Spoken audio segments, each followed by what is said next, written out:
You ready? Okay, I'm rolling.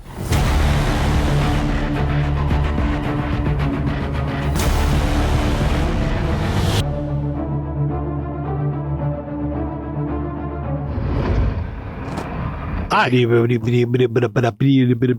Welcome to Gabe's Cave. I'm Brandon. And I'm Dropel.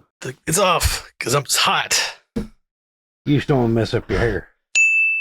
No, I can fix it. I can fix hair. You just don't want to mess up your hair is what it is. It's hot. It ain't that bad. It's hot. It's like 60-something degrees in here. And here, yeah. But inside the mask, it's hot. It's all that hot air. You just don't want to mess up your hair. It's all that hot air. See, I don't have to worry about that. Yeah, but you get that cool, you're streamlined. See, I don't have to worry about that, Brandon.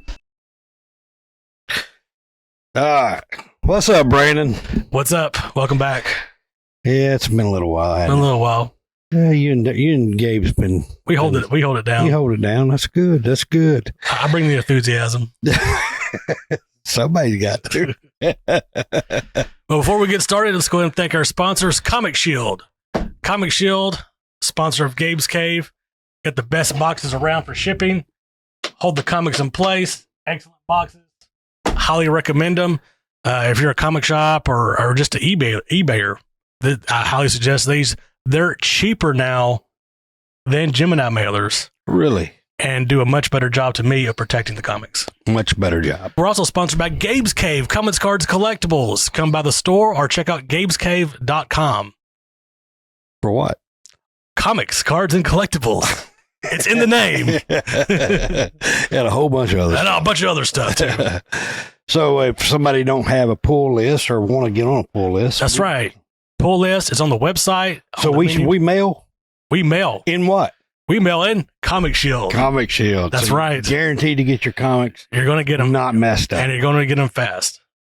Yeah, you do. You definitely put them out quick. I am very serious about shipping out as fast as possible. We also have an eBay store. eBay store. It's Gabe's Cave on eBay. Gabe's Cave CCC. Check out our social medias, Facebook, Instagram, Twitter. Now we've got active Twitter now. We're on all kinds of sites now. We're on. You're on Twitter? Gabe's Cave. You mean X? Is it Twitter or X? It's both. If you type in twitter.com, it takes you to X. Oh. So it's both. Okay. Whatever you want to call it. All right. So you remember the X that I know of? The legendary D-Generation X. Hey, but we got some cons coming up here. Yeah. If you're looking to check us out, see what we're doing, we will be at Fan Expo Dallas, June 7th through 9th. We've got tables. We got booths over there. I know Gabe will be doing also a scavenger hunt. See if you can wear his Waldo helm while he's walking around. I think we'll have some stuff to give out to you. He's going to be at the table too. Yeah, he'll be at the table. He'll be at the table some. I know he's going to be having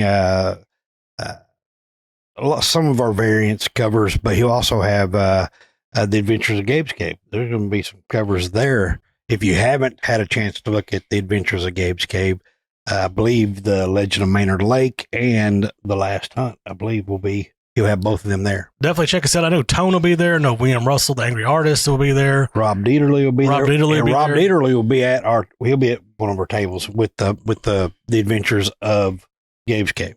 Right. There's a lot of good guests for that con. They just announced recently Lucio Perillo, Carla Cohen will be there, so that's awesome. Pretty excited about that. They've never been to Dallas. Yeah, that'd be awesome. We also got OKC HorrorCon, July 27th to the 28th. That is an epic HorrorCon. If you're into horror type things, that is the one to go to. We will be there. We'll be doing panels, all that good stuff. Check us out. I'm sure we'll have a booth set up there as well with all kinds of cool stuff. That is also the same weekend as San Diego Comic-Con. Which you'll probably be going to. Which me and Gabe are probably going to. So if that happens and we are there, I'm sure we'll have plenty of stuff to give away as we're walking around. So if you see us walking around, we will not be set up there. We're just going to be going to hang out. If you go to San Diego and can find them in that crowd, man, you deserve an award. I'm sure we'll be wearing Gabe's Cave stuff. Right, it's still going to be hard. It's still going to be hard. Yeah. I've been to that arena, not at San Diego Comic-Con, but I've been to that convention center. It's huge. It is gigantic. It is. It is getting bigger and bigger every year, they say. That's right. Also, GeekCon, August 16th, 17th, and 18th in Shreveport, Louisiana. That is our sort of our local con. It is, yes. It's close. So it's probably the closest con we have. I know there's one in Texarkana sometimes, but we haven't made it to that one because it's kind of they come and go, so it's kind of an oddball one. Cowtown Comic Con, October 26th and 27th. We do that every year. That's always a great con. They're always growing, and it's growing. It's in the Dickey Arena there in Fort Worth, so it's definitely going to be a bigger show this year. Oh yeah, definitely. And I just found out this week, Retro Rick Game begin. over up in Conway, Arkansas, Retro Rick, the game shop there and everything. I believe Retro Rick is going to be doing a Comic-Con in October in Conway, Arkansas. Don't know the dates. Don't know anything about it. He just reached out to us yesterday and was talking to me about it. As soon as I get a page set up and a name for it, I'm sure we'll share that on our social medias. I'm sure we'll be going to that. We should be, unless it conflicts with one of our Cowtown or whatever. Right. But yeah, be looking out for that. But that's all kind of events we're looking at. If you're still looking for the sketch cards, we do that on our social media now. Facebook, Gabe's Cave, Instagram, Gabe's Cave. That's where we do our giveaways now. Make sure to check those out. It blows my mind, Brandon, how few of people sign up for it every week. It blows my mind. We're talking about 10 original art pieces from artists around the world. We're still giving away 10 free original sketch cards. People spend hundreds of dollars buying boxes of cards to open up to get the sketch cards. I mean, we're talking about artists from around the world that do phenomenal work. And it's funny because a lot of our artists work for Upper Deck or Tops or whatever. When people pull their cards and put them on eBay, they go for hundreds of dollars. Yep. And we're just giving that stuff away for free. And how long we been doing it? 5 years. A long time. 5 years. Every single week. It seems like we'd have thousands of people trying to get it. I know. But you have a great chance to get some original artwork for some known quantities. I would definitely check it out. Facebook and Instagram. We also got lots of exclusives coming out. We've got Farrell. We actually got a few copies of Tone Rodriguez's artist exclusive for Farrell #2. Yes. I know there's some down in the pipeline. I know Peter Smith's been doing some stuff. He's got the Powerpuff Girls. Yep. Which a lot of people around my age, older and younger, watched that show back in the day. I know you did. It was sort of silly. It was just a silly Dexter's Laboratory, Johnny Bravo, all that stuff was like, they all like for the same universe. Powerpuff Girls, whatever. Anyways, we got something special to do. We're doing Pull-List Gems.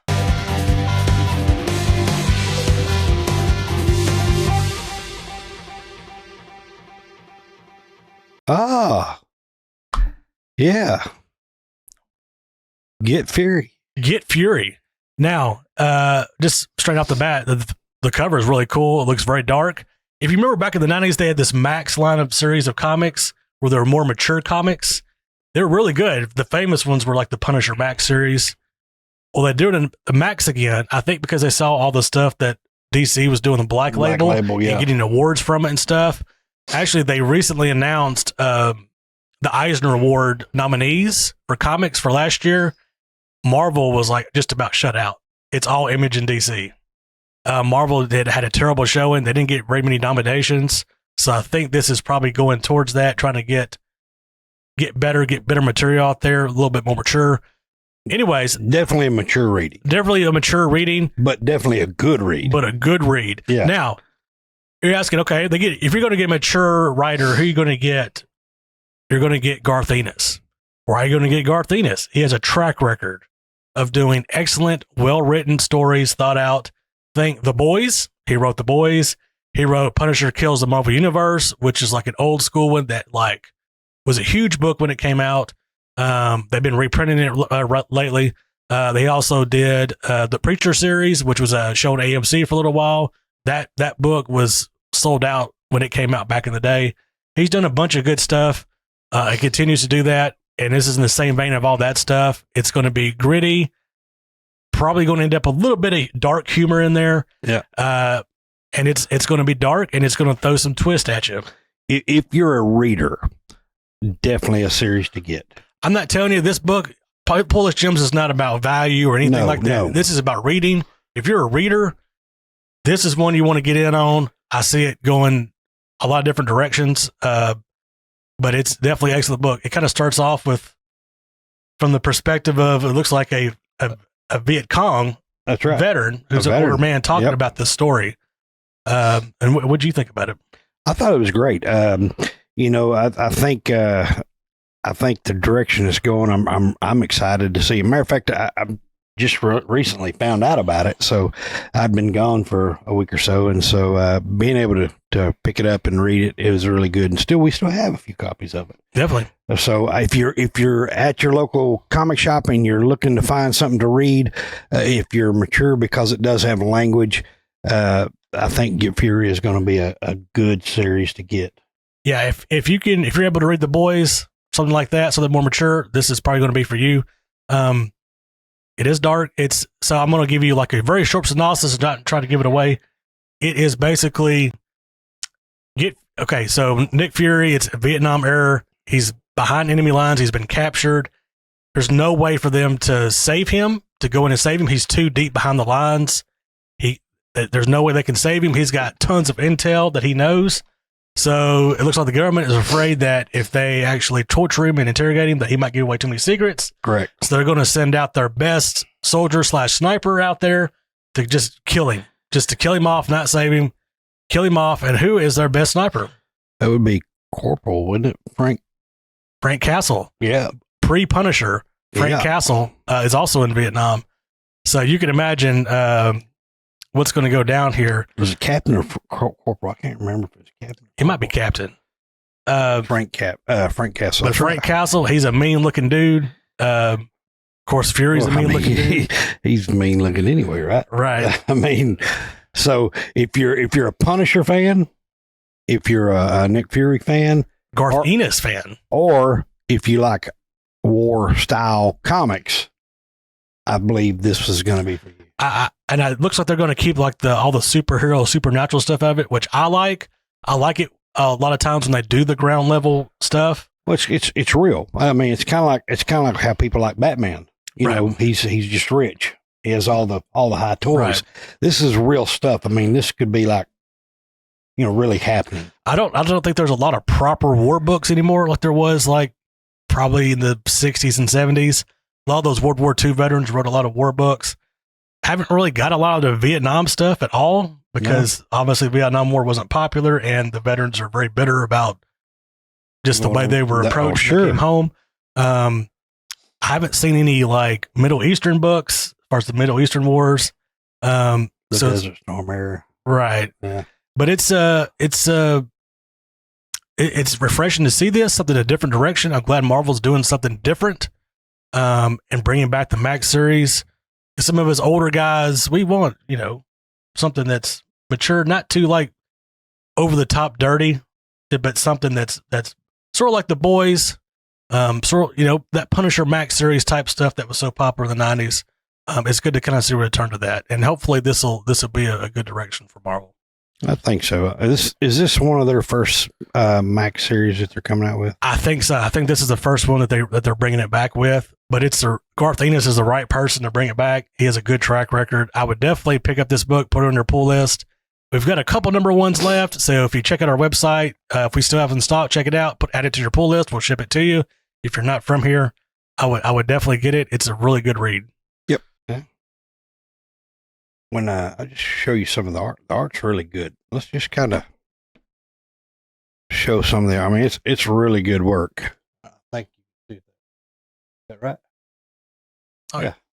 I mean, so the artwork is really good. Who is the artist on this? Do we even know? It'll tell you. Let's see. Phil Noto, Joshua Kasser. That's for the X-Men. Sorry. No, that's for this one. That's this one.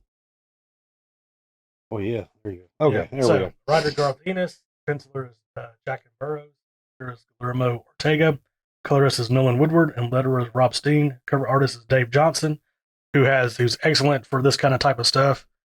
There's variant covers. Yeah. Well, definitely a great book to get. I believe so. I'm gonna be excited about reading it just because I bet Darren would like that too. He's a big war. Yeah, there's not a lot of good war books Mm-hmm. that have come out recently, so this is definitely one to get. Talking about Vietnam, we ended up going to a play, not a play. It was a